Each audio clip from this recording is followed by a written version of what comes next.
Most loving Father, you have brought us to the beginning of a new day. As our eyes open to the morning light, our mouths praise your beauty and goodness in the splendor and design of your creation. We accept the renewed gift of life and grace with gratitude. We offer you our every thought, word, and act today, and pray that it be in accordance with your will and in furtherance of your glory. Make us instruments of your presence to others. Use our minds to understand the big picture, our hearts full of passion and purpose, and our hands to build partnerships.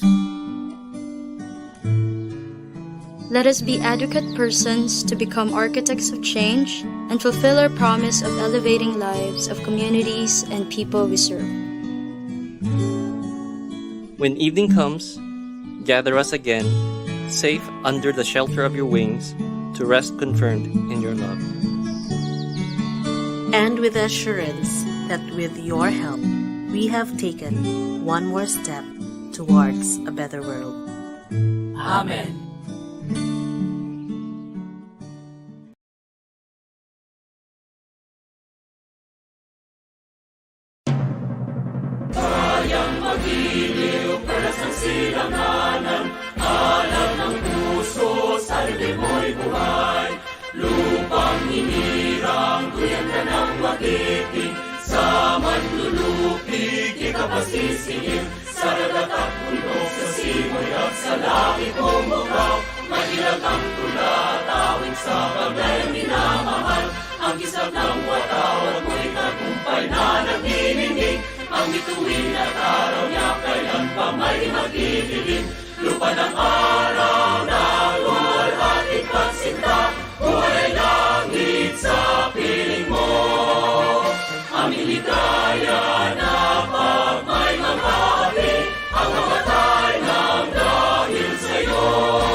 Maayong hapon and good afternoon, everyone. Welcome to our March episode of CGMtalk online series entitled Life in a Caravel, Voyaging with Magellan's Crew. I am Rave and I am your host for today. I am the program officer for events of the Casa Gordo Museum. The CGMtalk online series is one of the many programs of the Culture and Heritage Unit of the Ramon Aboitiz Foundation Incorporated that promotes culture and heritage.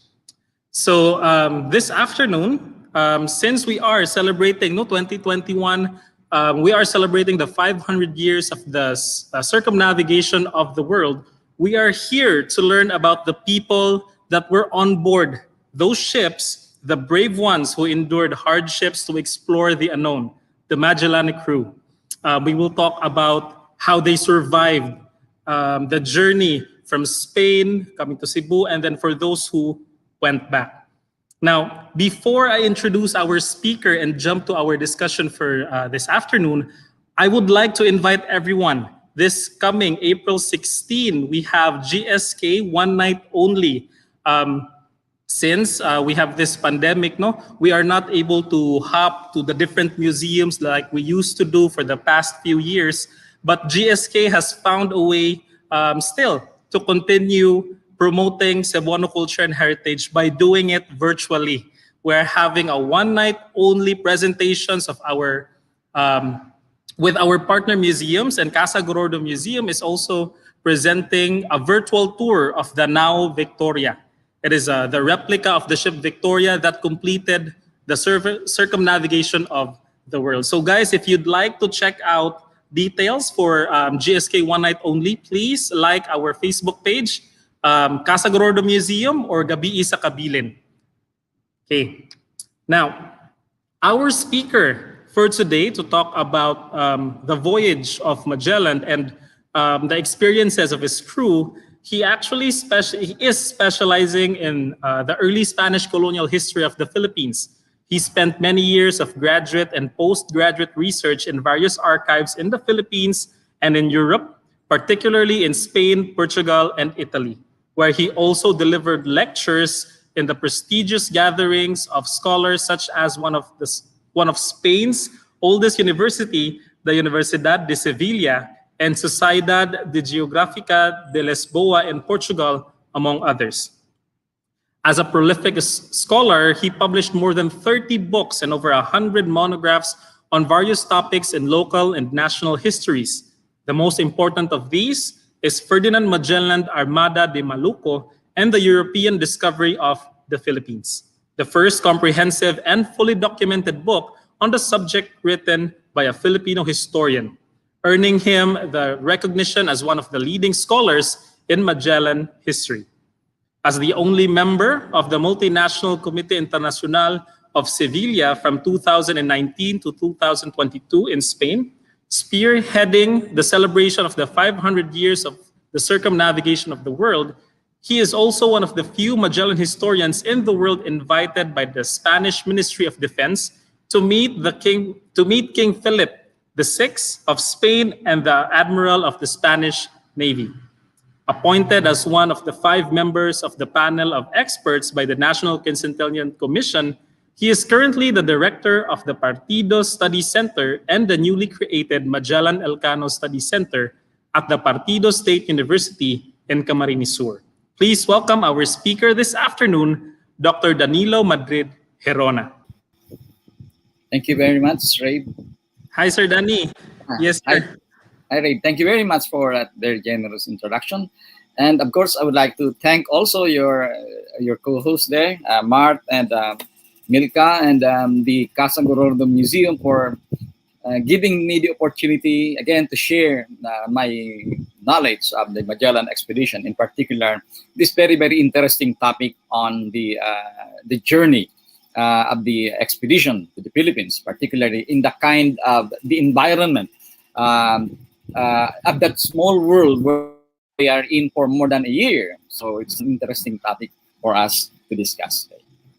Yes, sir. So we have actually, as of now, we already have quite a lot of viewers in Facebook and in YouTube as well. We have students, so I'm pretty sure we will be having like questions later on. So guys, for those of you who are tuning in, you can type in your questions in the comment section, and then we will ask Sir Danny to answer as many as we can after his discussion. So Sir Danny, I will not hold you long.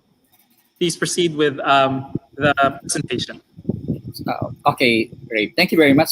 Can I move on to the initial PowerPoint?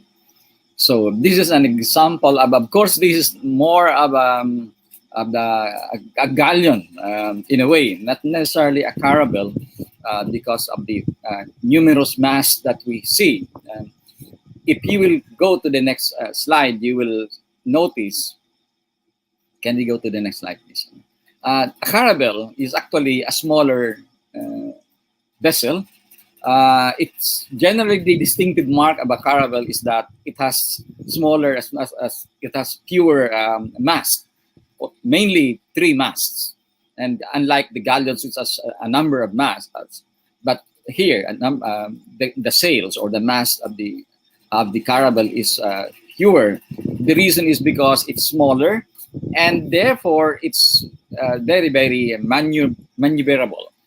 One of the positive thing about the caravel is that it's fast sailing and it's maneuverable, and that's the reason why it gained popularity among the early navigators in Portugal and of course in Spain. So this lecture for us today is I think it's very interesting for us because we are familiar with the comfort of travel, except for the temporary immobility that we are in because of the COVID. Most of us have been traveling in comfort in the seas. We go to various parts of the Philippines and islands, and we travel by Roro, we travel by ferry, and I think it's more about tour rather than an ordeal traveling today. But imagine going back 500 years ago, going back to the time of Magellan, including the passengers of the galleons until 1815, because the galleon, after the caravels, the seas were dominated by the larger navigational conveyors. When we travel, we ride in galleons at the time, and for that reason, these are larger than the caravels that we are familiar with in the early part of the 16th century. So I was so fascinated with the life during those times on boats, on ships. And aside from my work on Magellan, before I did my work on Magellan, I did my work on my dissertation is on the 16th century Catholic conversion of the southern Luzon and Bicol region. But I have to do a lot of research in the Archivo General de Indias, where you find substantial documents on the galleons, so on the pasajeros a las Indias, and the manifest of the passengers going to the Indies from Spain, from Mexico, and I already get the feel of life in the ships at the time. And for that reason, it's a very, very intriguing work to really examine these documents, which we have not really exhausted so much. Even the books that have been written on the galleons are still very, very limited. And for that reason, we go back to the time of Magellan in celebration of the 500 years and look at the ships which the expedition used to go to the Philippines and to the Moluccas and return to Spain in 1522.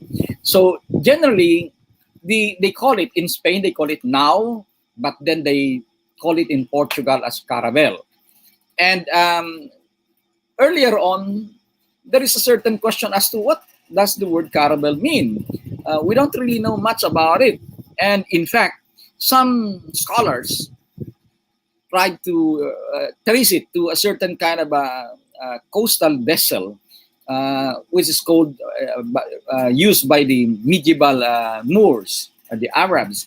They call it Carib. And that's probably how the name was introduced to Portugal. Later, because for a while, the Iberian Peninsula had been under the Arabs for about 700 years. And for that reason, the impact of the Arab culture to the Portuguese and to the Spaniards is very, very strong. And that influenced even the mode of transportation, which is very, very essential for the Portuguese, whose life was actually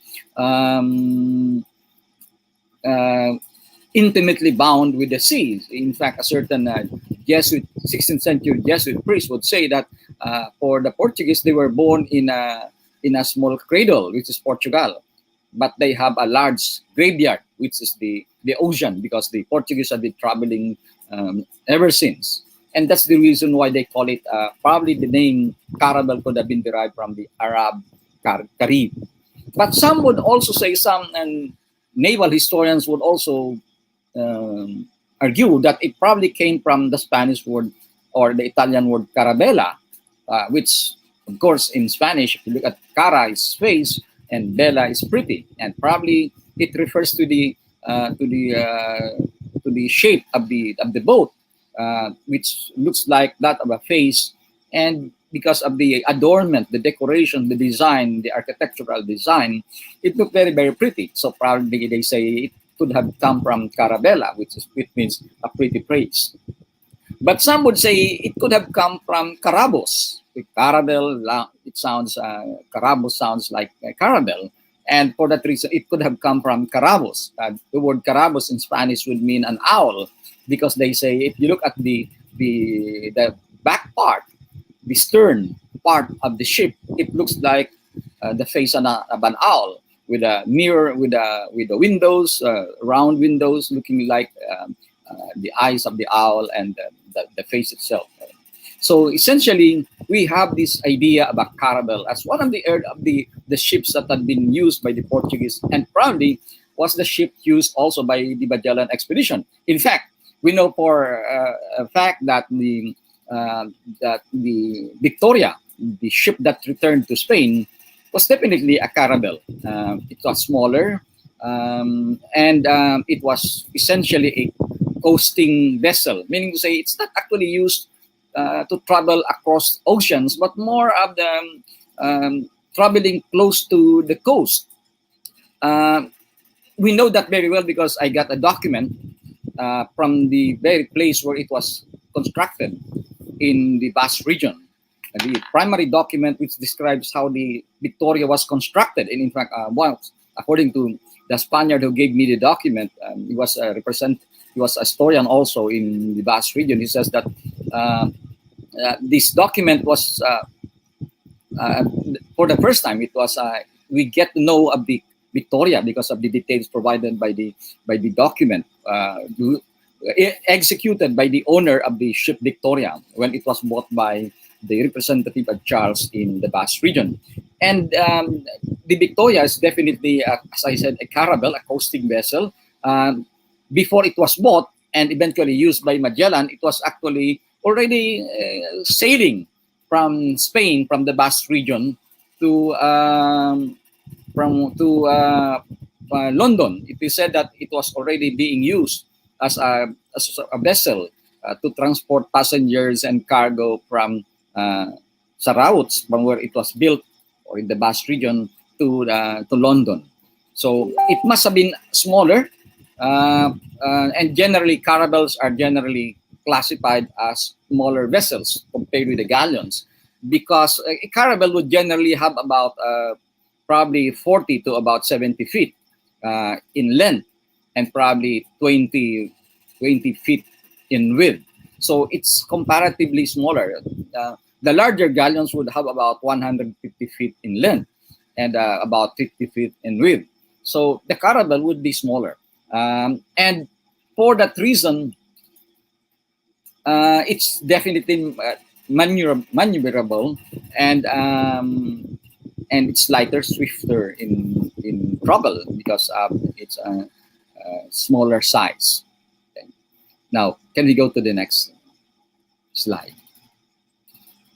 Therefore, we say that it is a tiny home in the middle of the vast ocean, of the vast sea. In fact, one of the travelers, this guy did not travel in a caravel, but if we move a little bit further, because there's very, very hardly difference in the life in this ship, in the 16th century ships, whether in the caravel or in the galleon. And Father Fray Tomas de la Torre was among the earliest who traveled from Spain to South America, and he wrote a book and mentioned about the ordeal of his journey in the galleons in this early period of the 16th century. And he gave a very interesting description.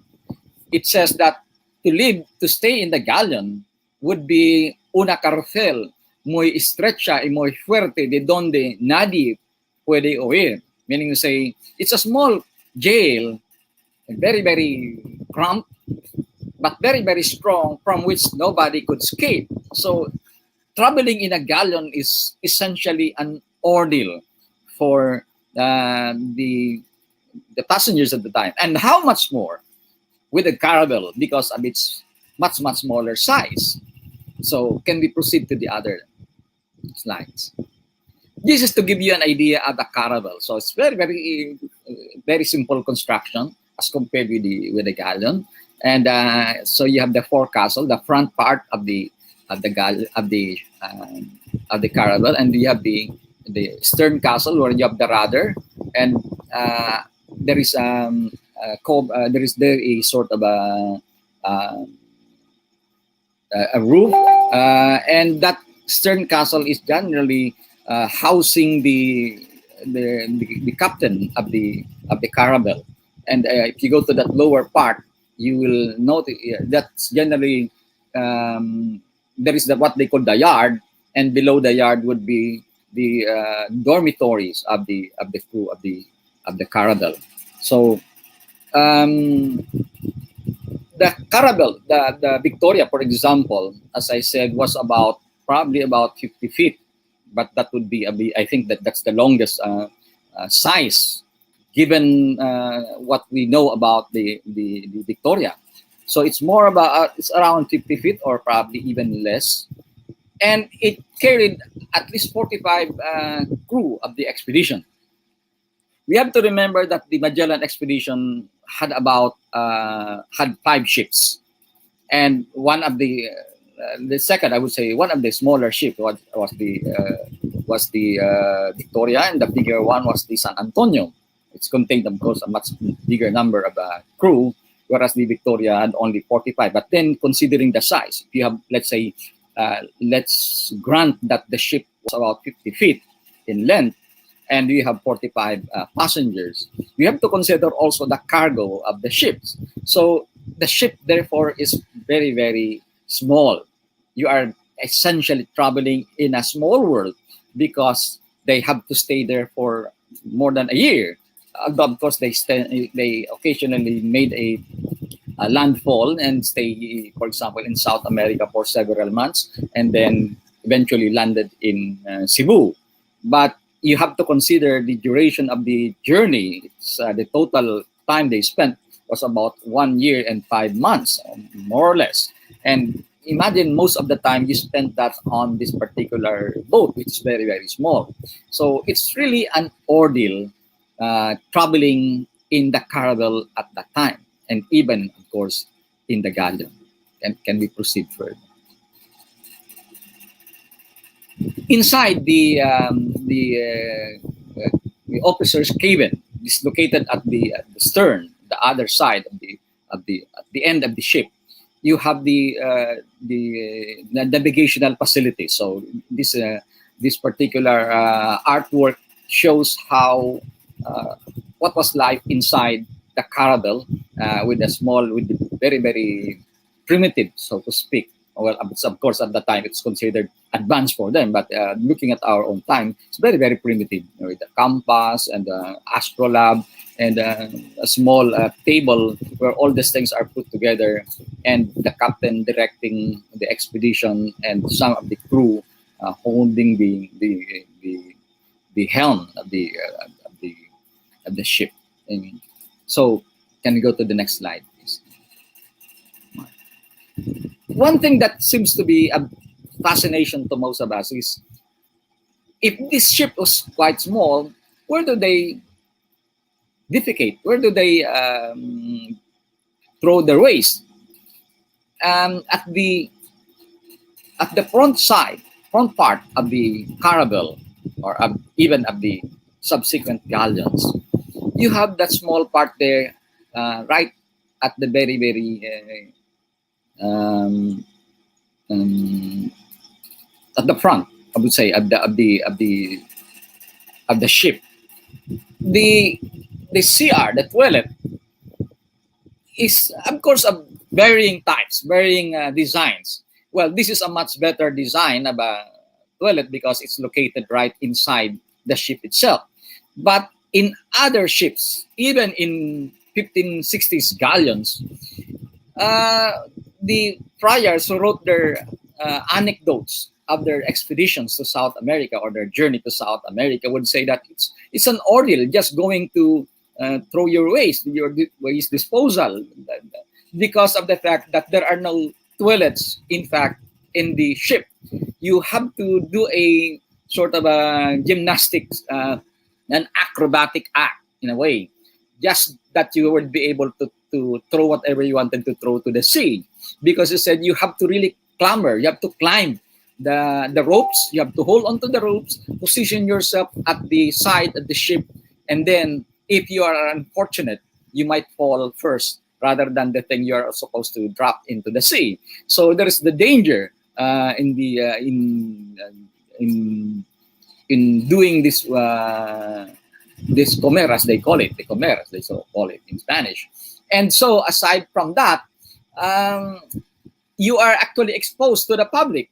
The friar was in fact mentioning that if an archbishop was joining the expedition, he would be exposed to a terrible public, let's say, embarrassment, because he would have to strip himself naked from waist down and do the act, right, in front of the people who might be watching him on the deck.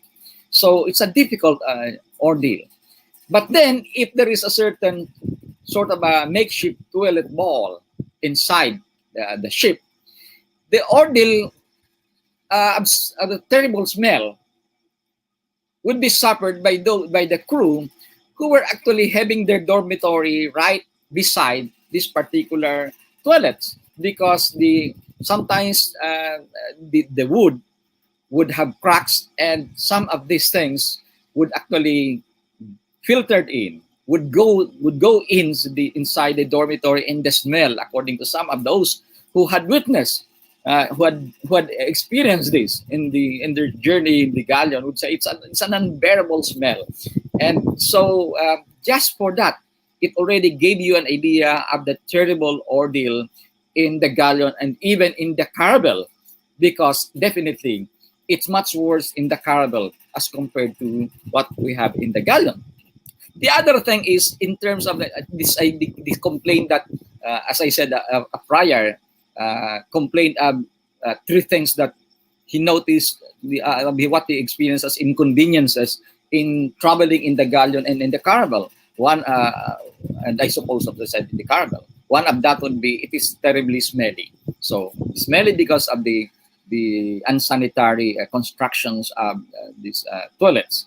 The other reason why it's smelly is because the crew themselves could hardly take a bath.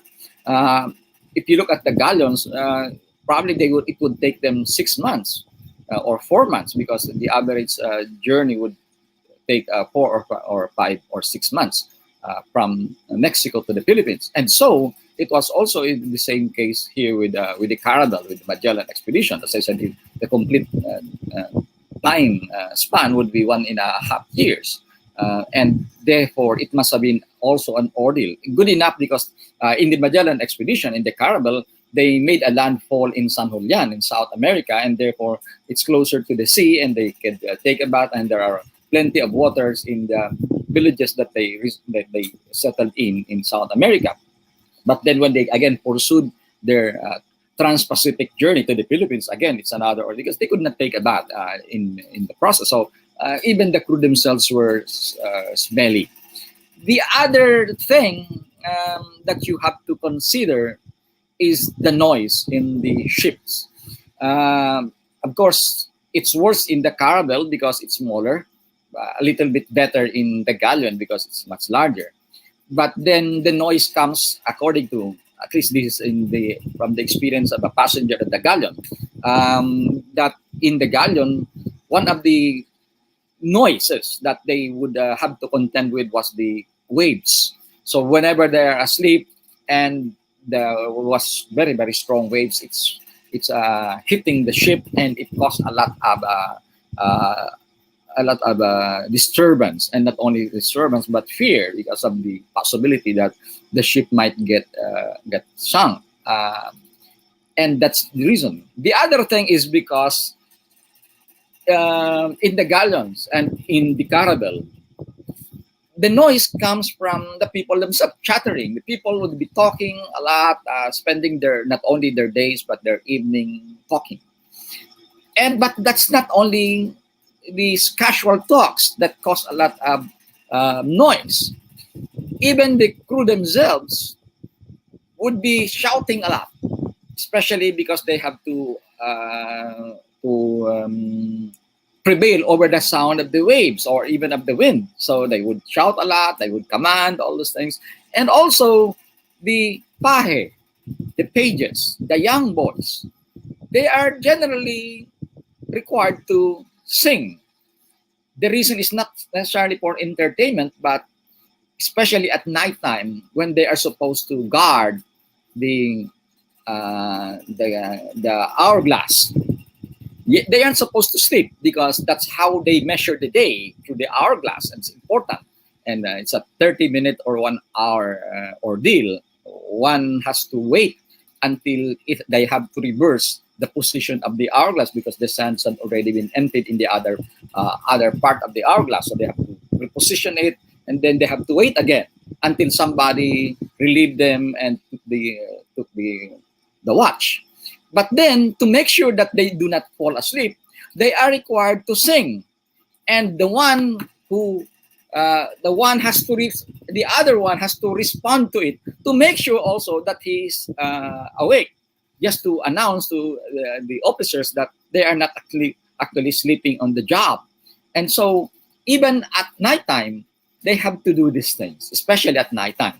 And also the crew who would be watching the sea because of the fear that they might hit another vessel, or they might hit rocks in the middle of the or in the coast, or in the middle of the sea, whatever. Or there would be probably some floating massive objects there. So they have to be awake and they have to talk. They sometimes the noise came from the crew who were drinking, and because of the fact that we know that there was wine carried in the ships, especially in the Magellan expedition, the caravels. Can we go to the next slide, please? This is the life, especially during sleeping time. It's also another ordeal. So not only that you have to deal with smell, that you have to deal with noise, but also with the discomfort in sleeping. This is a modern artist rendition, but it gave you a faithful example of how the crew live at the time, or sleep at the time in the Caravel, especially in the Caravel because of the smaller size. So you generally have to look for place, an empty space where you can sleep. Most of the time, they would generally go downstairs at the lower part of the deck, and they would find they have their sleeping quarters. But as I said, it's the terrible, the ordeal in sleeping there was also terrible. The smell, the small space, the cargo. Some of them were already rotten, and also the animals, the rats that are infesting in that particular area because of the fact that some of the cargo is located in this in the lower side of the deck. So it's also that even in sleep, it's an ordeal, and it's not only true in the Caravel, in the early expeditions, Magellan expedition 1520, but even in the galleons that plied these seas from 1560s onward until 1815, because of the fact that even in the galleon, the quarters, especially the galleons, because it's already a passenger ship, that they carry a lot of cargo, and the passengers would sometimes be exceeding the limits of what is allowed because of the fact that some of the crew would allow some people to get in, and they would be paid by them. So these are corruptions in some way were already happening in the galleons at that time. So they have to look for certain places where they would have to sleep, and some of them found use of the kind of sleeping material used by the Indians, the hammock that we know today, and they carry that later on because they realize it's much more comfortable to sleep on the hammock rather than on the floor of the yard of the ship, or below the deck of the ship. And so the reason is because it swings when the ship moves. But if you are only sleeping on the floor, you might be rolling if the ship was passing through a very, very turbulent water. So they complained a lot of vomiting, a lot of seasickness, stomach trouble because of this. So this is another ordeal for them, just to sleep. A good example, even in the galleon, I remember a certain passenger mentioning being given a certain space in the galleon because the galleon was already fully loaded with the passengers and the cargo, and somebody took pity on his family. He has a wife and 2 children, and they were allowed to sleep in a small, very, very small space of the galleon, which is about 3 feet in height and about 3 feet also in width. So imagine 4 persons sleeping in that kind of a space. It's according to him, it's a terrible ordeal for them. And that was the life in the Caravel, at least in this, because of the smallness of the space they were in. Okay, can we go to the next? What about the food in the Caravel? Quite interesting because unlike before, when most of our textbooks on the Magellan expedition relied mainly on Pigafetta, and Pigafetta only wrote very little on the food of the expedition, except for the fact that this is what he wrote. We only ate all biscuit reduced in powder and full of grubs and stinking from the dirt which the rats had made on it when eating the good biscuit, and we drank water that was yellow and stinking. Well, when I first read about these things, I always thought that, wow, the Magellan expedition was really impoverished.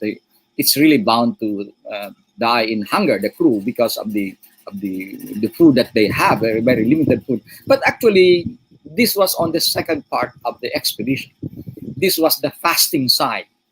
The early part of the expedition, when they left Sanlúcar de Barrameda, it was actually a feasting event.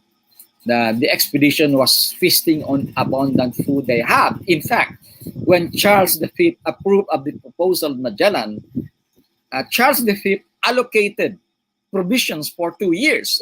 We do not know that. We never learned that the provisions for the expedition, the caravels of Magellan, were actually to last for 2 years. And it was appropriated according to the number of the crew. And Charles approved only of 235 crew members. And the 2 years allocation was made for that particular amount of the crew, 235. But then, as I said, it's very difficult to determine the number of the crew of the Magellan expedition because we know that Magellan brought with him certain desterados, prisoners, although it's not recorded in Pigafetta and the original documents, but in the 70 and the 70 instrucciones issued by Charles, I think 2 weeks or a month before the expedition left, it's implied there that they brought with them certain desterados. Meaning, who are desterados? Prisoners. Because the purpose of the desterados is they were the first ones to go to the land. Because if ever there would be danger, they would be the first one to become the casualties, not the official crew of the expedition. So the desterados were of course included in the number of the crew, but they were not recorded in the passenger manifest. But we do not know how many desterados were there. We do not also know how many Portuguese Magellan added in the crew, because Magellan was only allowed 25. The reason is because the Spanish hidalgos, the Spaniards, were jealous of it, were of course afraid that if they would be more Portuguese, there could be a possibility that they would eventually dominate the expedition, and they would not have anything to say in the expedition anymore. And of course, they did not like, also the few hidalgos did not like to have more Portuguese, because apparently they had plans of a mutiny. And if there would be more Portuguese in the expedition, Magellan would be assured of their loyalty. And that's the reason why we cannot know exactly the number of the members of the expedition. But then Charles allocated for 235 for 2 years. And therefore, what are the food that they have there based on the allocations given by Charles? Let's go to the next PowerPoint. So here we have the preparations. It's appears a modern artist sketch of the expedition, but that is apparently how it looked like while they were in the Sanlúcar de Barrameda port, and as they were preparing for the expedition. Can go to the other frame. Next frame, please. Here's the list of the food that they have. Each crew received a daily allowance of 6 kilo of bizcocho. Bizcocho is hard biscuit, and biscuit is in English, but in Spanish bizcocho. But it's different from the biscuit that we know today, because the biscuit that we have today is much softer. But the biscuit that they have was harder, because it has to endure a long journey, and they have to be fully cooked in some way, fully baked or toasted in some way. That's basically the bizcocho.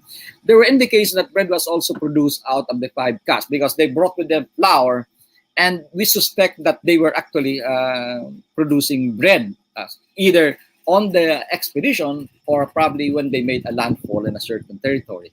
They brought with them 7 live cows and 3 pigs, augmented by preserved food, 200 barrels of anchovies, 238 dozen large dried fish, 2,850 kilos. When we speak here of dried fish, they are not dealing here with the South American replenishment, because they also took with them dried fish from South America. They caught fish in South America, and they dried them in preparation for their Trans-Pacific journey, which eventually landed in the Philippines. So essentially, coming from Spain alone, they already carry with them large dried fish, 2,850 kilos of dried pork. Most probably that's why we have they are very much familiar with jamon. That's probably how Spain became famous jamon, because of the long journey that they were undertaking, and they need to preserve meat. And that's the reason why they have jamon. And that's precisely also the reason why they were interested in spices. Contrary to what we have always known in history, that spices are meant only to make the food taste better, the main importance, the main value of spices is to preserve meat. And that's the reason why if you can preserve meat, you can travel far. And if you can travel far, you will discover more lands. And if you discover more lands, you will discover more resources. Wealth, spices, gold. And that's how you expand your empire. And precisely, that's the reason why Magellan Expedition was launched for this purpose. And that it has something to do with their knowledge of preserving meat. And that's what they carried in the expedition. So 2,850 kilos of dried meat, 984 cheese, because cheese could be preserved, it's something that they can eat along the way. They also carried with them, contrary to what we have known, that it's an austere life in the ship. That's not actually true. They were actually provided with substantial amount of wine, and 590,000 maravedis. That's amount to 1 year's salary of Ferdinand Magellan. Magellan received one of the highest, of course, the highest salary, 50,000 maravedis per month. And that's almost a year's salary of Magellan. And aside from wine, they were actually rationed. They were rationed daily with wine because that's the part of the life of the Spaniards. And the Consulado del Mare, one of the earliest institutions of Spain, which had something to do with framing certain laws on navigation on the troubles of the Spaniards and the high seas. They would say that, okay, they would allow you to drink wine, but then only within moderation, because if you are drinking so much wine, you cannot have control of your own senses, and therefore you are putting the expedition at risk. So that's what they have. And also, of course, they pickled. They also brought with them pickled vegetables. The reason is because they do not have to cook them. And which is, of course, essential in the expedition to minimize the use of fire in cooking. So they have these lentils, olives, cheese, and salt, vinegar. Another important feature of the expedition, to bring with them vinegar, because it could be mixed with any vegetables they carried on the expedition. They also carried fruits, raisins, almond, currants, blackberries, and so on, and honey for sugar, and for that reason, this is what they have. So essentially, they would not have probably get hungry because of this. But then, what caused them to suffer hunger in their Trans-Pacific voyage, while they were from Spain to South America, it was only a short voyage for more than a month, but and therefore they have sufficient food. But it was when they get delayed in South America, they spent there, and also when they were already crossing the Pacific, most of the food that they carried became putrid, became rotten, and that's the reason why they have to fast eventually, and they got to got to suffer terrible hunger on the way to the Philippines. Can we go to the next slide, please? This is just to give a picture of the Caravel or the Galleon. The other thing that we have to contend was the dangers on board. Antonio Pigapetta wrote here, nevertheless, he did not entirely declare the voyage which he was going to make, so that his men should not, from amazement and fear, be unwilling to accompany him on a long voyage. One thing you have to understand is, when the expedition was first announced in the various ports in Spain, in Malaga, Sevilla, when the pregones, those who are announcing that an expedition is being prepared, felt in a way dismayed, because there were very, very, very, very little response on the part of the people volunteering to join the expedition. Even Spaniards, apparently in the early part of the recruitment, it's more of the outsiders of Spain, Italian and Portuguese, who are more willing to join the expedition, but not, of course, the Spaniards. The Portuguese, because of the fact that they were very, very much familiar with the seas. That's, as Father Vieira has already said, the sea became their graveyard, because they have been troubling ever since, because of the fact that the Portugal was along on the coast of the Atlantic Ocean, and so they have been troubling there. And one of the pioneers in the history of navigation, Henry the Navigator, one of the princes of the Portuguese monarchy, had been among the pioneers in the exploration of the ocean. So they were quite used to it, and for them, they are more open to the risk of the oceanic journey. But not necessarily the Spaniards. The Spaniards have been traveling, of course, but more on the coast, in London, but not actually having traveled that far, unlike the Portuguese, who had been as early as 1510, 1505, they were already in India. They at 1511, they were already in Malacca in Asia. So they were familiar with the seas, and they were, as I said, they were more open to the risk of the oceanic journey, but not the Spaniards. So the Spaniards were not very, very much welcoming to the idea of an expedition to an unknown territory. And for that reason, some of them, as we see later on, when they already encountered certain difficulties, especially in fact, comparatively speaking, very, very minimal, I would say, risk from Sanlúcar de Barrameda to South America, minimal discomfort or inconvenience. Yet many of the Spaniards were already unwilling to proceed with the expedition. And that's the reason why there was a mutiny in South America. Meaning to say, they were not at home with their long oceanic journey, and especially riding in the Caravel, like what they got. These were second-hand ships. They were not actually original ships. They were not ships newly built, and they were the one riding. They have been used in various coasting expeditions, especially in Spain and then London and all these things. But they are not actually used in much longer expeditions. And so that's one problem, the danger that they perceived, and that's the reason why they were hesitant to join the expedition. And what are those dangers in the seas, such as that of a Caravel? Especially, remember, if we are encountering today news about large ocean-going vessels, cruise ships, which actually sunk in the ocean, even in modern times, how much more with the small Caravel, very, very small Caravel compared with the cruise ships that we have today.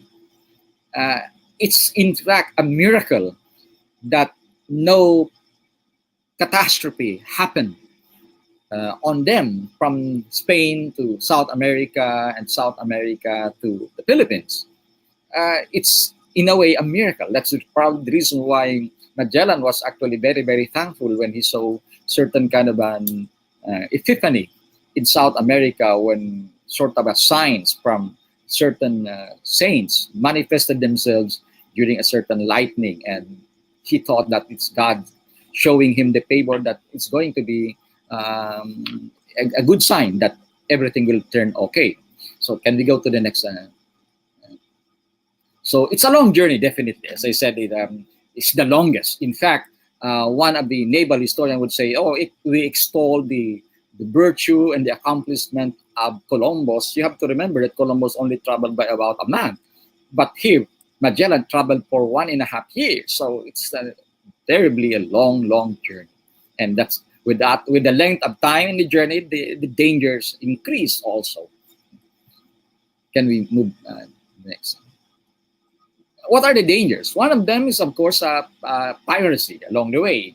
The danger of the storms. They were not familiar with the temperament of the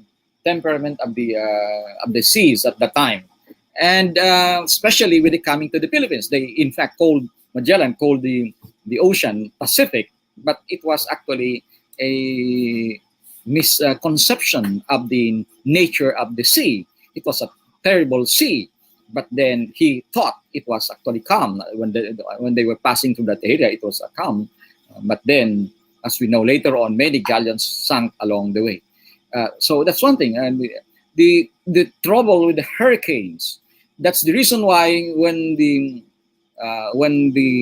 navigators, especially after the Magellan expedition, hundreds of years after the Magellan expedition, became familiar with the temperament of the seas, they already made a kind of a canon for navigation, that there was only a certain period of time when the expeditions, when galleons could depart and the galleons could return.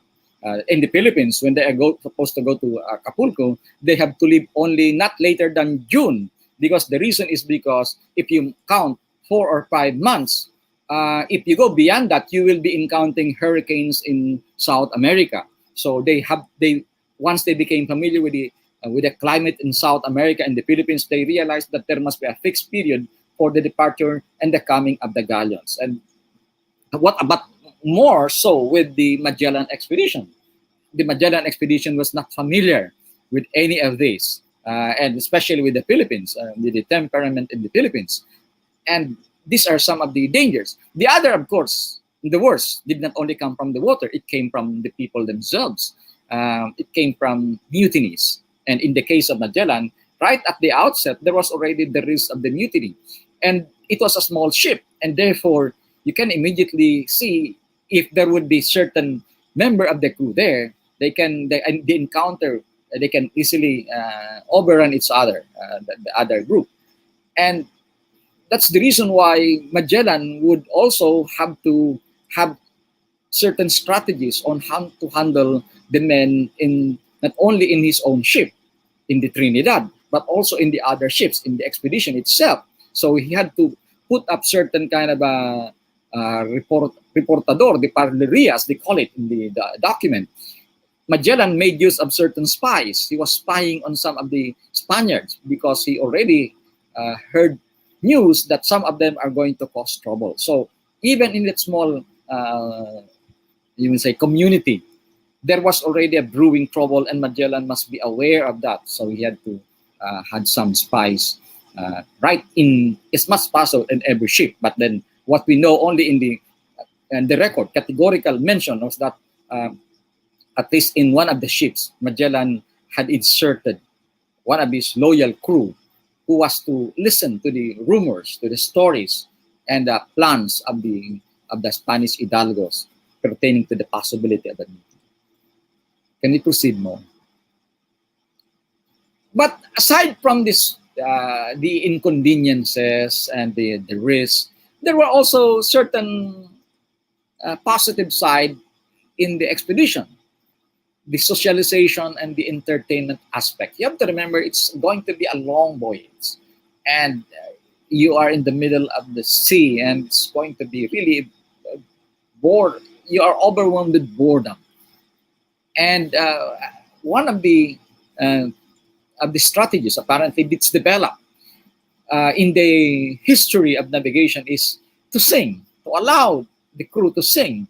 And in fact, not only that the pajes who were manning the hourglass were required to sing, but even when they summon the men to the table, they also recite poems and they also sing. One of those recorded says when they summon the officers to the table, they say, "Okay, come to the table, good men, Lord, Captain, all those things. We have prepared sumptuous food for you. He who does not respond to this call would not eat, would not drink." So they put in a more dramatic way, even the least, I might say, the least important, the least significant feature of their works, such as calling the people to eat. So this is one of the aspects of they sing. In fact, there is Fray Antonio de Guevara, one of the early friars, who also traveled from Spain to South America in 1539. Imagine, there is only about 18 years after the Magellan expedition. It says there, "Algunos libros sabrosos e unas devotas, porque de tres ejercicios que hay en la mar, el lugar, el parlar y el leer. El más provechoso y menos dañosos es el leer." It says some very, very nice reading materials and some devotional materials, because he was actually advising people to bring books, because he says there are three major activities in the ship, in the sea: to gamble, to speak, to talk, and to read. And the most useful and advantageous of all them, and least dangerous, is to read. Apparently, Fray Antonio de Guevara was aware of the dangers at sea when you keep on talking in the vessel, as you see in the Magellan expedition, that Magellan sent a spy, and it actually sealed the fate of certain people who are very, very talkative in the expedition, including a certain priest who was not able to reach the Philippines because Magellan ordered him to be marooned in Patagonia because of this supposed complicity in the rebellion, in the mutiny in South America. So sometimes there is also danger in talking in the ships. And for Fray Antonio de Guevara, the best might say way to while your time away is simply to read. Can we proceed? There are other ways of entertaining oneself. One, as I said, is gambling. In fact, if we look at when I was examining the specifics of the cargo, it already mentioned there are several card games. So it means to say that the galleon, the Caravel of the Magellan expedition carry with them gambling cards, and therefore gambling must have been one of their forms of entertainment in the ship. In fact, Pigapetta himself mentioned of this gambling card being exchanged with some local products in South America. So he specifically mentioned of an Italian gambling card. So there was definitely gambling. Drinking, definitely, because of the rations of wine that they have in the Caravel. Talking, of course, they talk a lot. You have nothing to do when you are out of your duty. You just talk to your neighbors because of the small space. You can't but talk to your people, to the people in the expedition. But what about sex? We have to understand that this may not be very, very popular to us, and probably nobody learned about this in the expedition, that there was an issue about sex in the expedition. They have to understand the fact that we are talking here of history, and we are talking of human nature here. And apparently, especially this is true among the members of the expedition. These are sailors, and as we sometimes put it today, sailors have women in every port. Well, of course, it may not be true, but then that, as the saying goes, it's probably also what they were, the sailors were familiar with. In fact, Magellan, had a few children outside of marriage, being a sailor. And sex is a part of the life of these men. It's an all-male expedition.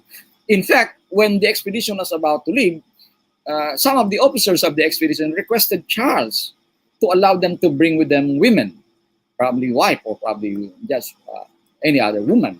But of course, Charles rejected.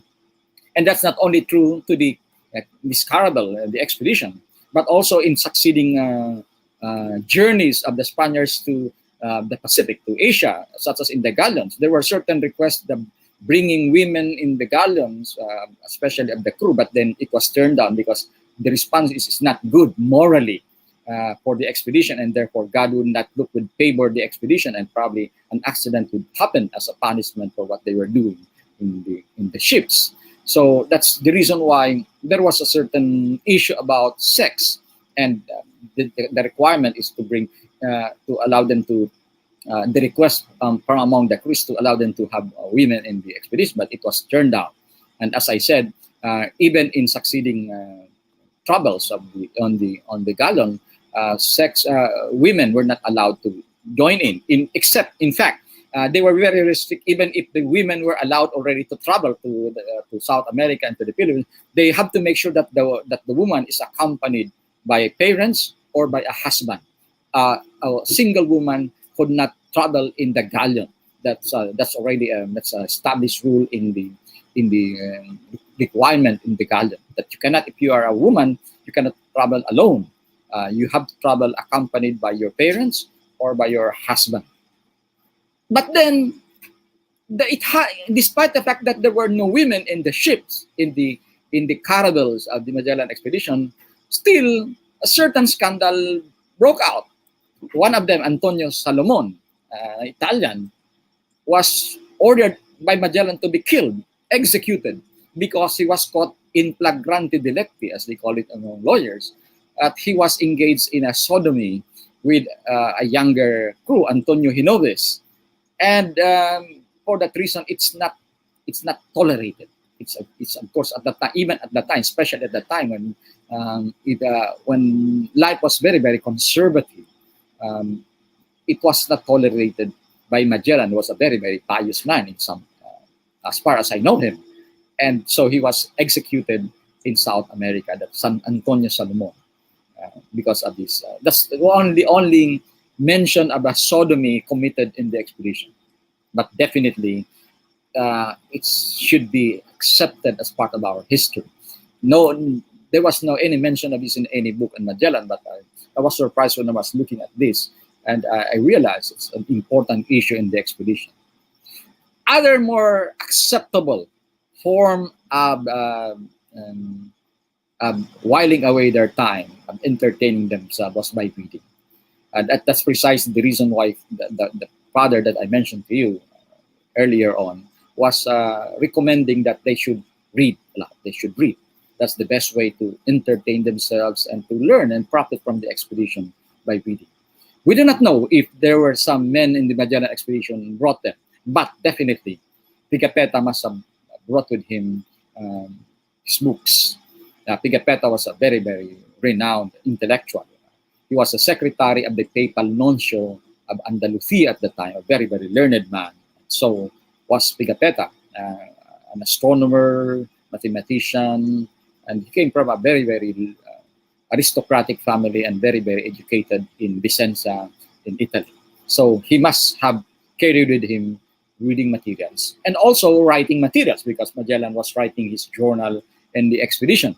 In fact, also in the cargo, there were mentions there of papers, pergamino, carried by the expedition to draw maps, to write down certain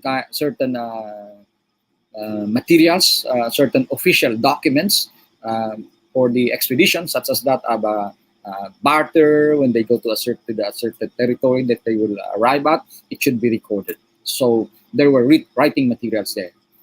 There was not singing. The cargo, we know, when I was again looking at the specific cargo of the expedition, it mentioned of tambourines. So That's one form of the entertainment. They have to create music in the expedition, and they brought with them also sort of a guitars. So there was these were at least the two kind of instruments that we know in the expeditions, categorically written, which are meant to entertain the crew. Of course, they were brought with them bells. These bells are part of the dadibas or giveaways to the natives whom they would encounter in their destination. So, singing, learning.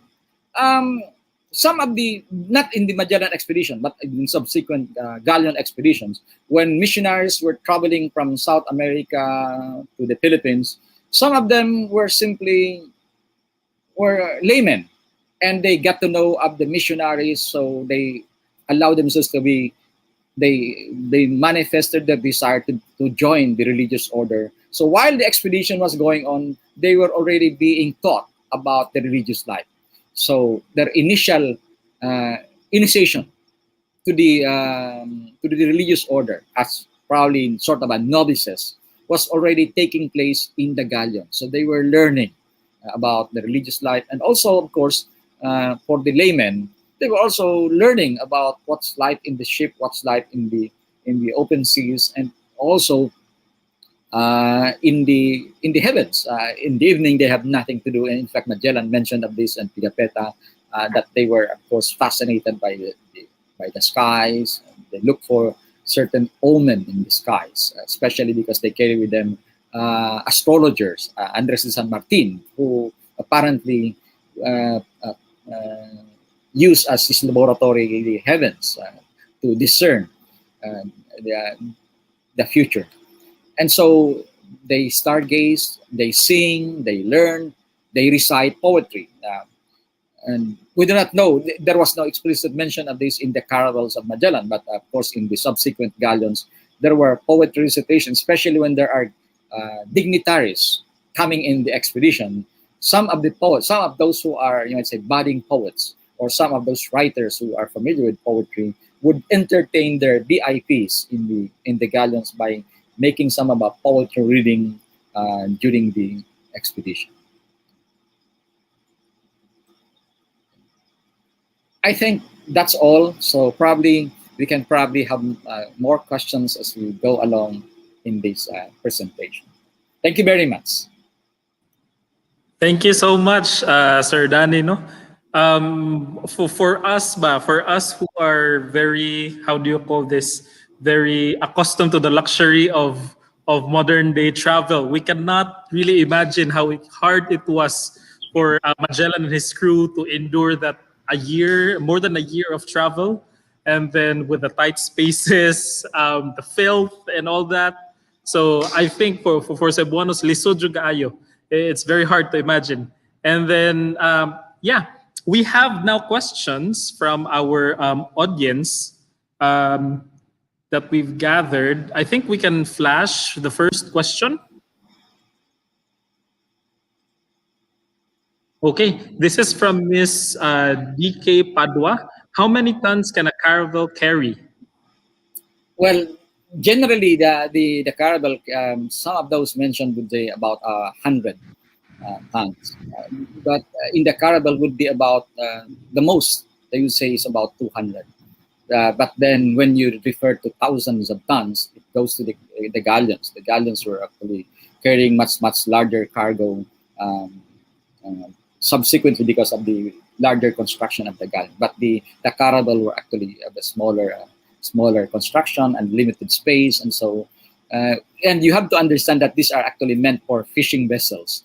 And in the Magellan expedition, because of the fact that these are the only ones available at the time, readily made, they bought with them, so that's what they have to. And of course, the cargo of the Magellan was quite limited, not like the subsequent commercial vessels, the galleon that we have. It was simply carrying whatever resources they have to exploit spices, and it's not even prepared for a war. So there were a substantial number of war materials, such as a few cannons, but not as large as we have known in the subsequent galleons that ply the Pacific Ocean. Okay, so Next question is from Sir Joseph Roney. About the feasting and fasting portion, I would like to ask how they fought off scurvy on their trans-Pacific journey, or if they ever came to a point of succumbing to it. Yes, thank you very much, Honor. In fact, Pigapetta himself would mention that he mentioned that the people in the crew were actually their teeth were falling down, so evidence of scurvy. Subsequent expeditions learned from the experience of Vasco da Gama that calamansi, lemon, I would say, could cure scurvy. So since then, apparently it was avoided. But then you have to understand the fact that some other sicknesses, because you have to remember, if there are 230, some people would say 250 members of the crew, and only a small number of them perished because of human actions, except, for example, in Cebu, in the massacre, when there were about 26 or 27 who died. In Mactan, we have only a small number of casualties among the Spaniards. There were only 8 who died in the Battle of Mactan. 8 died in the Battle of Mactan, 27 in Cebu.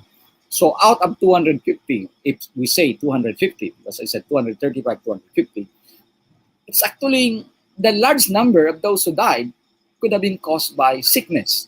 So remember, there were only 18 who returned to Spain. The others, of course, the other ship, the Trinidad, was stranded in Indonesia, in the Moluccas, because they were captured by the Portuguese. But it's not very, the number of the crew would not be as big as compared with the casualties of the diseases that they suffered in the expedition. So I suspect that it's not only scurvy that is responsible for the disease. Probably leptospirosis probably was already a form of the disease because of they were eating the food where there were actually rats waste. So the urine of the rats there is already mentioned by Pigapetta must have caused them certain disease in the process. Okay, so so for scurvy, so calamansi is a very good substance to take in because scurvy is caused by lack of vitamin C, and then most of the crew members really suffer from because of the filth and the rats. And then next question that we have is from Chelsea Lim. Were there times where the crew had to resort to cannibalism when there was little to no food? I think this is like what happened with this famous movie with Chris Hemsworth in The Life of the Sea, where they showed hardships being, with the crew members resorting to cannibalism. Did this type of thing happen during the Magellanic voyage? Well, that's an interesting question. Of course, no documents, not even the primary documents, would ever mention that such thing happened. There was no cannibalism. I think the reason is because of the fact that Spaniards were Catholics, or Christians in some way, and it's definitely abhorrent to them. In fact, in the subsequent chronicas of the religious orders, one of the things that Spaniards were appalled, especially during the occupation of Mexico by Hernan Cortes, was the cannibalism that they encountered among the Aztecs. So definitely not. Well, Pigapetta himself mentioned of their ordeal they have to produce soup out of the sawdust of the mast of the ships. So they took the mast, which of course made of ox hide, and made a soup out of that. So that's the only thing. One of the things that we noticed. Of course, they also have to drink water, in which they said it's so foul that they have to cover their nose just to drink them. And of course, they have to resort to eating rats. In says that it's very, very expensive in the expedition to buy rats because people wanted to keep them as their food just to sustain the protein in their body. So, but then there was no any mention. Good enough because, of course, you have to understand that the expedition also made certain stopovers. It made a stopover in South America a month or more after they left the port of Sanlúcar de Barrameda in Spain. When they reached South America, they already were able to gather abundant fish, and they transformed them into dried fish. So it's enabled them to sustain their journey, despite the fact that some of their food had already become rotten. While they were journeying towards the Pacific, they have enough supply of dried fish. And but then when they reached the portion in the Pacific, they really exhausted all this food. And so when they landed in the Philippines, in Humonhon, they were barely alive because of hunger. But then clear that there was no cannibalism that happened in the expedition. I see. So I've read like an article also stating that they even tried eating their boot, the leather from their boots, Sir Danilo, just to survive the crossing of the Pacific. Yeah. You have to remember, Ray, if ever they were eating the boots, it's because they were made of leather, the animal leather. Yes. So next question. We have, by the way, sir, we have a lot of questions from our viewers actually. So the next question we have here is from Miss Aimee Tabada. Good afternoon, Dr. Gerona. I would like to know what your thoughts on the critics of the country's centennial celebration, considering the abuses of the friars and the colonizers. So this is like a bit controversial. Yeah. But of course, it's normal.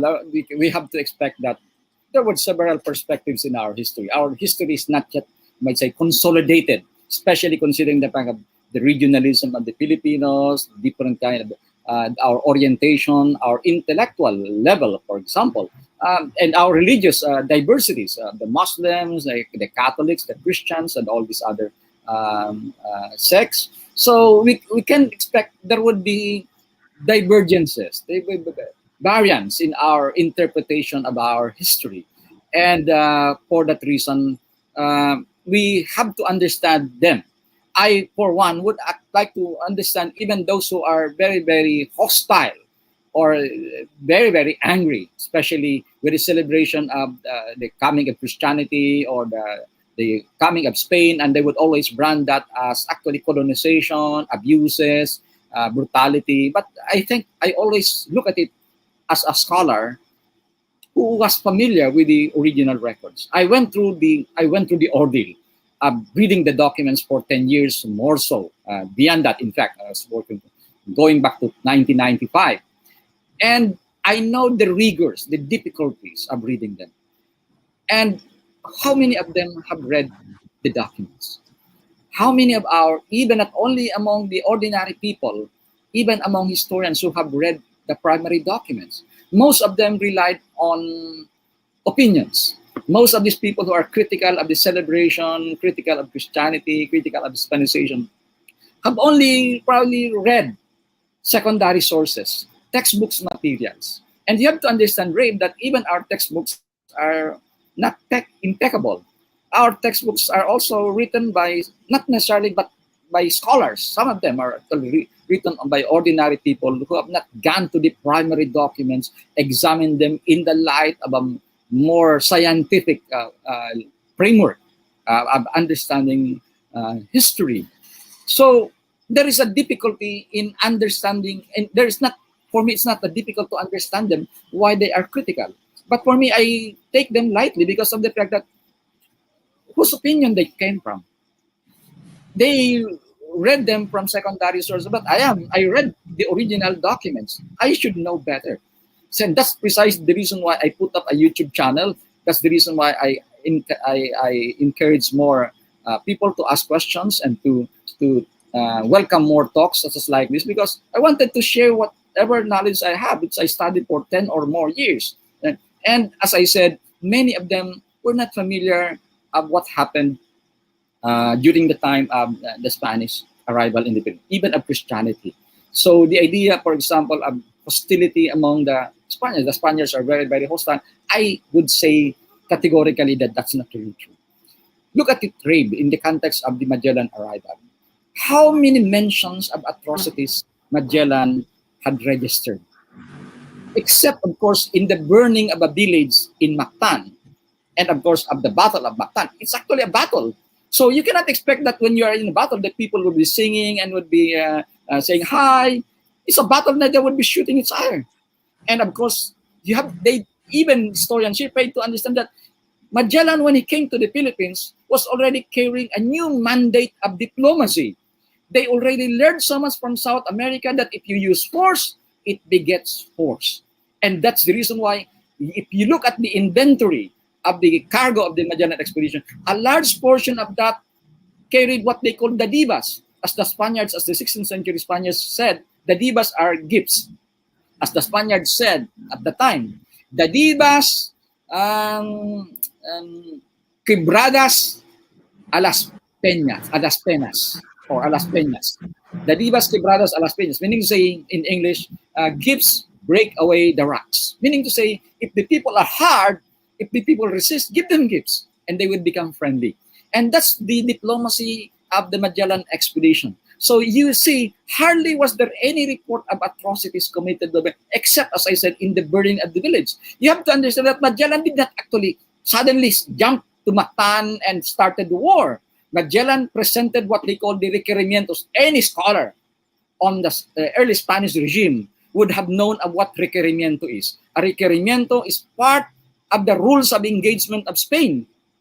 After their experience in South America, they cannot simply attack any settlement. They have to tell the people, we came here, we are going to control the territory because we are going to convert you to Christianity. If you don't accept us, then we will attack you. The reason? Because it's good that your body suffers, but your soul will be spared. So you may not agree with this, that this is a Catholic perspective, but that's how they look at it. That they believe that they are the Catholics, they are Christians, and they have a mission to save the souls of those who have not embraced Christianity. So, but then the point is, it's wrong to just simply accuse the Spaniards of being very, very brutal. Who are the people making these claims? They have not studied the documents. They've only studied the secondary source, and they were actually making judgment on the basis of their own cliche, of their own prejudices. I think, as for me, they should read first. Read a more reputable authors, and therefore you will understand that it is fitting for us to celebrate Christianity. Whether you are a Muslim or not, this is a welcome development for the Philippines, because Christianity did not only preach religion, it also preached a culture. And in fact, much of what we have today is not only a Catholic religion, but a Catholic culture. The education that we have, the way we constructed our architecture, our roads, our social systems, all the things emanated from a certain Catholic or Christian tradition. So in a way, I would say, whether we are not Catholics or what, there's a reason for us to look at the positive side of the 500 years of experience that we have. I do not deny the fact that there were certain atrocities. But you have to understand also that when the missionaries came here, they were given an official designation by Charles. They were to become protector de los Indios. We never read this in your history books, that in fact, when the Magellan expedition came here, there were the priest, Pedro de Valderrama, and the two other priests were actually carrying the mandate of being protector de los Indios. If the conquistadores will remain to be abusive, at least one Spaniard will stand against them as being the protector de los Indios, and these were the priests of the expedition of Magellan and the subsequent expeditions. Okay, great. Thank you. Thank you, Sir Danny. I very much agree with all of what you said, sir. No? Because most of what's happening right now, majority of those who are really criticizes the whole celebration of the 500 years of circumnavigation they're looking at it at a perspective where they focus or they narrow down on the negative side, right? It's very important, as Sir Danny said, that we have to really explore. We have to read and explore so that we will have a clearer view, if you may, of what really happened and what we are celebrating actually right now. So let's move to the next question. So this is from Timothy Bermudez. Good afternoon, Professor. How did they manage to communicate with the natives, and did they bring a few natives with them on their journey? This is a very good question. Yeah, we know Enrique de Malacca, but maybe there are more. So, sir? Yeah, very good question, Timothy. One thing you have to understand that apart from what we know that Magellan only had Enrique de Malacca, actually Magellan had other native slaves, esclavos at the time. In fact, there was a woman who was supposed to be a Sumatran, whom Magellan brought with him when he presented his proposal to the court of Charles. So it's not much we know in Philippine in history. We always thought of Enrique de Malacca, but there was another woman. In fact, the description there was she was pretty and she speaks different languages, and that's Magellan brought them to Lisbon, and then eventually brought them to Spain, and to accompany him in the court of Charles to serve as witnesses of the wealth of Asia, of the Moluccas. And so we know that there were actually natives Magellan brought along. Of course, Enrique is the most popular because Enrique came. The woman was probably not allowed to join the expedition because she was a woman. She was pretty and scandalous. Bring them in the expedition like that. And so Enrique, again, there's another myth and legends about Enrique. And some people, again, will not agree with me because some people wanted to settle on with their myths because say, there's a glory of the Philippines. Yes, but you cannot create a certain national identity or a national ideology based on myths and legends. Or else you'll become like the Nazis. They created a certain kind of a national ideology based on the legends and the prejudices of Hitler. A nation needs historians to establish on solid footing the national identity and national ideology, especially this idea of patriotism. We cannot create a patriotism only out of myths and legends. We have to anchor them on a certain solid foundation, and that's precisely for historians to really look at the records and present them as more formidable grounding for our history. And take the case, for example, of Enrique. People thought that Enrique is a Filipino. A certain historian, actually, unfortunately was a historian, made a certain narrative that Enrique was actually a Filipino, a Cebuano. Of course, nice to think of Enrique was a Cebuano, but it does not fit in the picture. First, we have to understand that Magellan left a last will and testament. And that is where we get an information about Enrique. Before Magellan left Spain in 1519, and this is a part of the tradition of the sailors at the time, that whenever you leave for an expedition, you make your last will and testament. In fact, Magellan made a last will and testament as early as 1505 when he joined the expedition to India and Malacca. The reason is because you don't know when, if ever, you will return. So you make a last will and testament. The reason for the last will is not so much because it's some sentimental reason, I'm going to die. No. It has a more practical reason. The last will and testament says that if I die, here is going to be my beneficiaries. So there's a practical reason that you have to make your last will so that somebody will benefit from your life, from your death, from your services. And that is precisely the reason for Magellan making a last will in 1505 and in 1519. In the 1519 last will, Magellan specifically mentioned Enrique, that he is going to free Enrique if he dies. That Enrique will receive, I think, 10,000 maravedis as a sort of a gift from him, and therefore Enrique would be free. But he gave a description of Enrique that I got this man from Malacca, and at the time, if you compute the age, he was about 17 years old when Magellan captured him. I suspect Magellan captured him because part of the policy of Albuquerque, the commanding officer of the Portuguese expedition, is to allow the people who join the expedition to get, as part of their booty, slaves. And those whom they captured became their part of their slaves. And Magellan was among the captains of the expedition. And therefore, I suspect Enrique was among the warriors and was among those captured by Magellan and became his slave. So it described how Enrique looked like. Color loro. He was very, very brown complexion. And of course, it says that he was from Malacca. Although some people say he could have come from Sumatra. There were some other royal chroniclers a few years after which mentioned that he was from Sumatra. But they are very close to each other. Sumatra and Malacca, these are very, very prominent centers of Southeast Asia at the time. And that could be possible. But how could he communicate with the natives? Does that mean that because he could understand the natives and his natives understood him, he was a native of Cebu? Well, that's not necessarily true. The reason is because of the fact that being a Sumatran or a Malaccan, these were the languages in Southeast Asia because of their importance in Asian trade that were very, very familiar to people outside within this particular territory, including the Philippines. The reason is because it said that Pigapetta or Enrique was actually talking in reality, he was not talking in Spanish, in Cebuano. He was talking in Malay language. But then, you have to remember that Humabon also had another interpreter, a Muslim interpreter. And in fact, this Muslim interpreter of Humabon was very, very familiar with the socio-political, with the economic political development in Southeast Asia, who in fact cautioned Humabon of forcing Magellan's representative to pay tribute because what happened in India, what happens in Malacca. So this guy speaks Malaysian. And it was this guy who was talking to Enrique and Enrique talking to him. Take, for example, in the case of, there's one thing that I explored there in the words that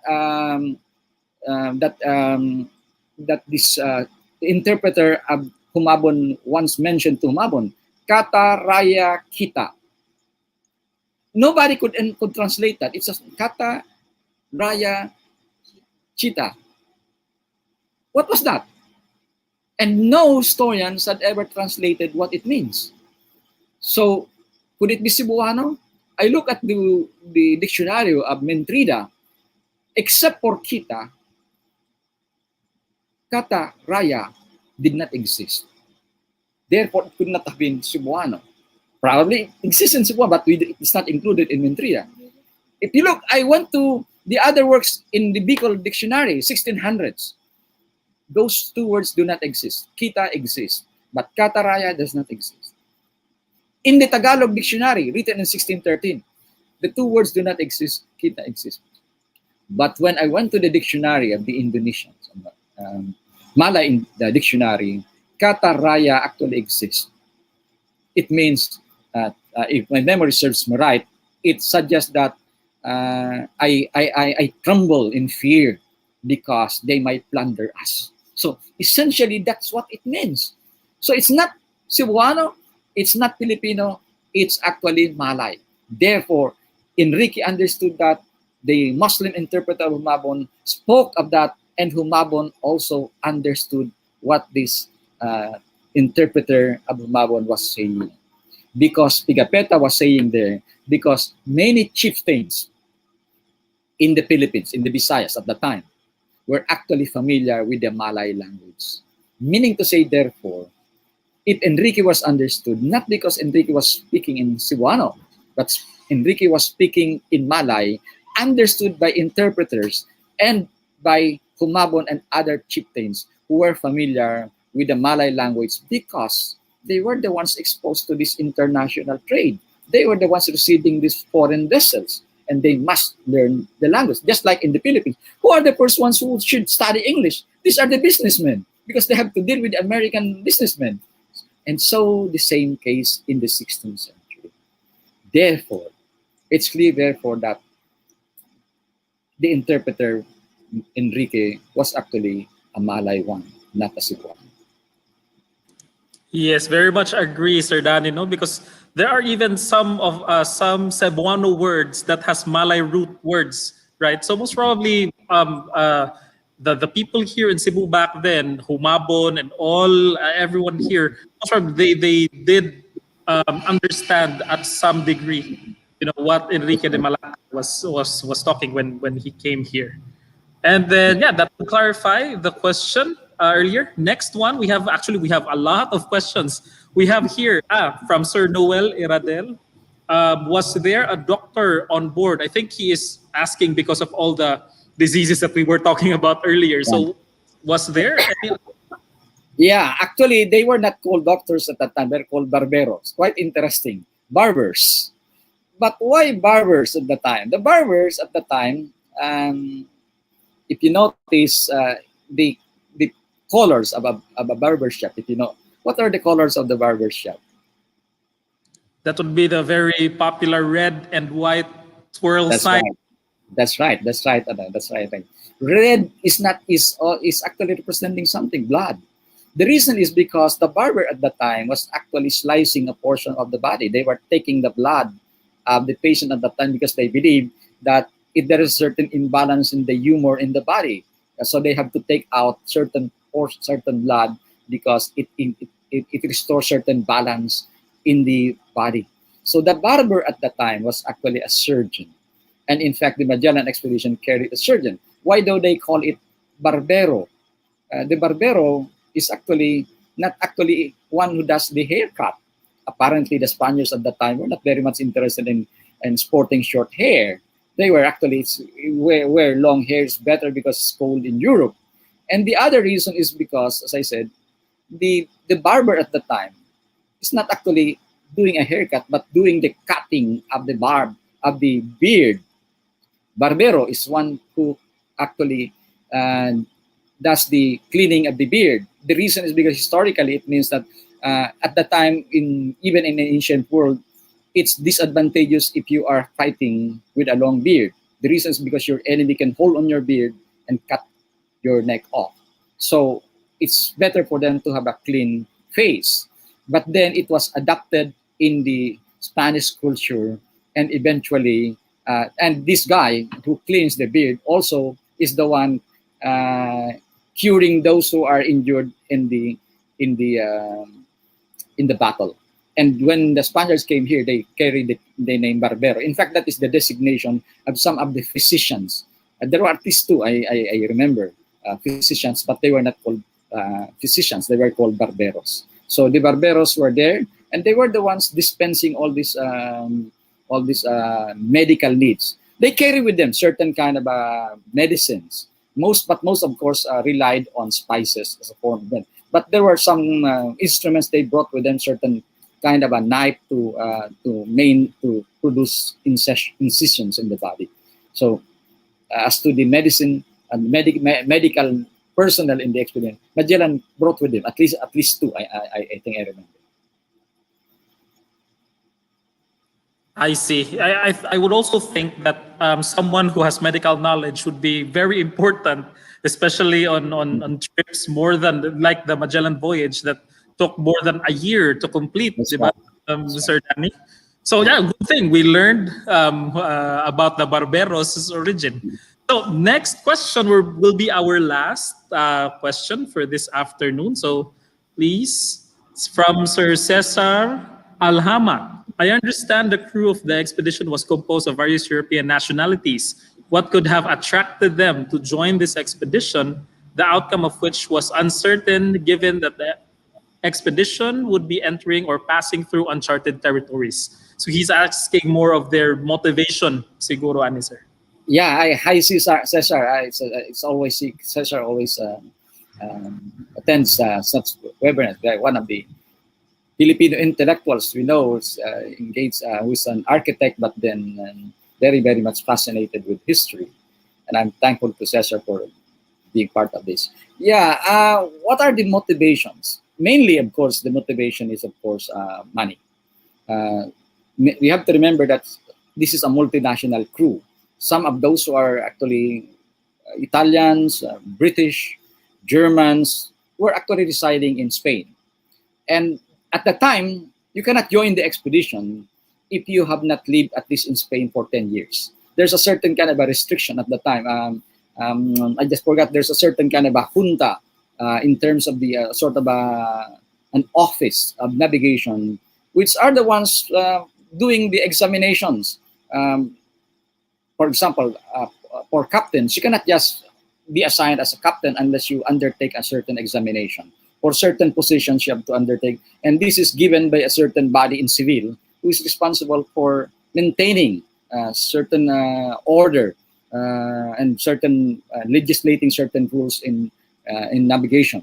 And so one requirement is, of course, you are knowledgeable with the seas, so you take the exams. And also, if you are a foreigner, you must have stayed in Spain for at least, I think, if my memory serves me right, at least 10 years, or married with a certain Spaniard.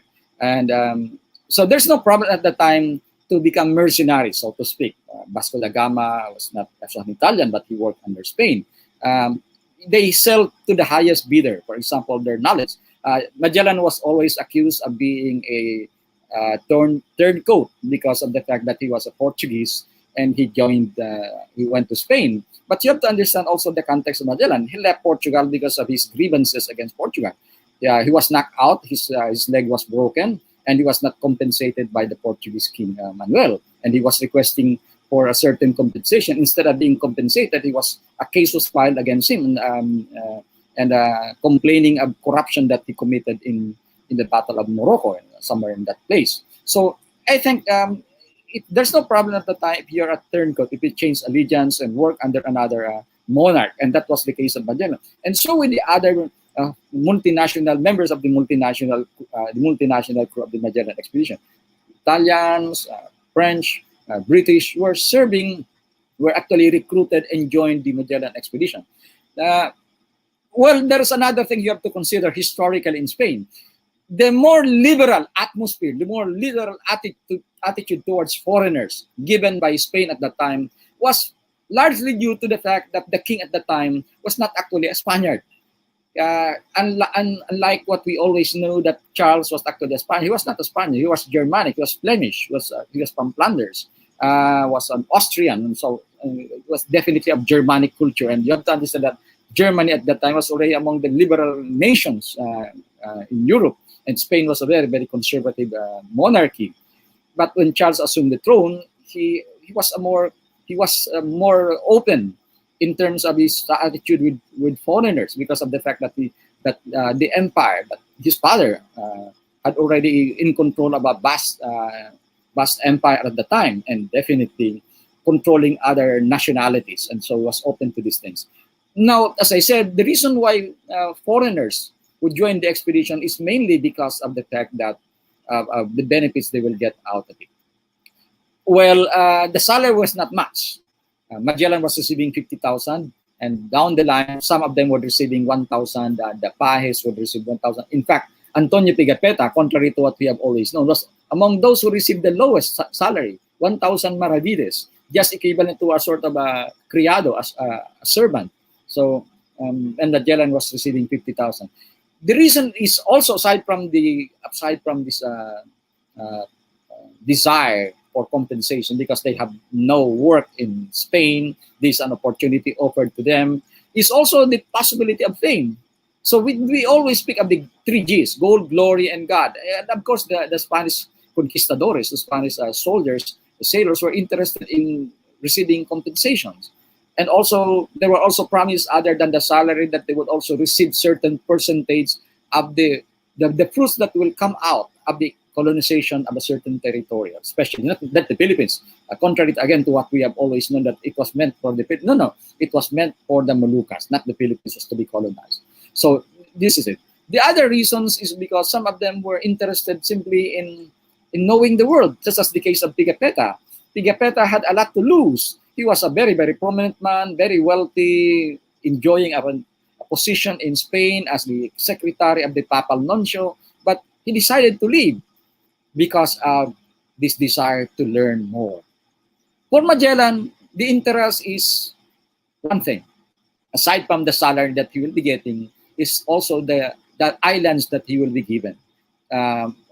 Charles V promised him that beyond the 6 islands that he will discover, 2 of them will belong to him. And that's the reason why there was speculation that one of the reasons why Magellan tarried or stayed for some time in Cebu was because he was interested in Cebu as one of the islands that he wished the King Charles would give him later on. So I think from what I see, because from the background, when I checked the background of many of the crew of the Magellan, most of them were not actually intellectuals. Some of them can hardly even read. They can hardly even write. There were some of the officers of the Magellan expedition who has to sign their name simply by writing a cross because they were illiterate. So a large portion of the Magellan crew were not the intellectual type, were not the wealthy type, but most of them were actually ordinary people who were looking for certain opportunities overseas, if not in South America, in the Philippines that they will discover. So I think these are some of the main reasons there, Cesar, why these foreigners joined the expedition. Okay, thank you so much, Sir Danny, for that very detailed answer. No, I would also think it's the same motivations that drove them to join Magellan in his voyage. Not only because of money, but because it was the age of exploration. So they really wanted, to explore back in the day. Unfortunately, that is all the time that we have. We still have a lot of questions in our comment section. I hope that maybe Sir Danny can still check this live feed later on, and then he can answer some of your questions, because really our audience right now are very interested. Unfortunately, this is all the time that we have. And again, Sir Danny, thank you so much. Thank you so much for accepting our invitation for this talk. This has been a very informative and interesting afternoon that we've spent with you. We would also like to thank our partners who help promote and support our CGM talk this afternoon. DepEd and Cebu Daily News, they've been posting promotional materials for our talk. We'd like to thank students from the University of San Carlos, who has been very active in our comment section, and also the St. Paul University, all the way in Surigao City. We have viewers from Laguna, even from Seville, and we also have some from Tacloban as well. Thank you so much for tuning in with us this afternoon. And lastly, we'd like to thank Partido State University and Camarines Sur of Sir Danny Gerona. So, sir, thank you so much. Again, we hope to see you in future talks that we have. We have a lot of audiences really this afternoon. I think 300 audience viewers in Facebook only, and we have some from YouTube. So, sir, thank you so much for having us and being with us this afternoon. Thank you, Ray. Thank you very much, Ray. Thank you. So, guys, again, I'd like to thank everyone. Casa Gordo would like to thank the viewers from Facebook and YouTube for joining us this afternoon. This video will still be posted in our Facebook page and later on in YouTube, so you can still ask some questions, and Sir Danny would probably answer them in the comment section later on. Again, as I've mentioned earlier, we would like to invite you this coming April 16th for GSK Uno, one night only. Casa Gordo is one of the museums who will be presenting a one-time virtual tour of the Nao Victoria, a replica of the ship Victoria that completed the circumnavigation of the world. This is like in connection with our talk today. So in the GSK Uno, actual crew of the Nao Victoria will be showing us what it was like to be in a caravel, how they lived in their quarters, what they ate, and things like that. Very interesting. And thank you so much for being with us this afternoon, and we hope to see you again in Casa Gordo Museum.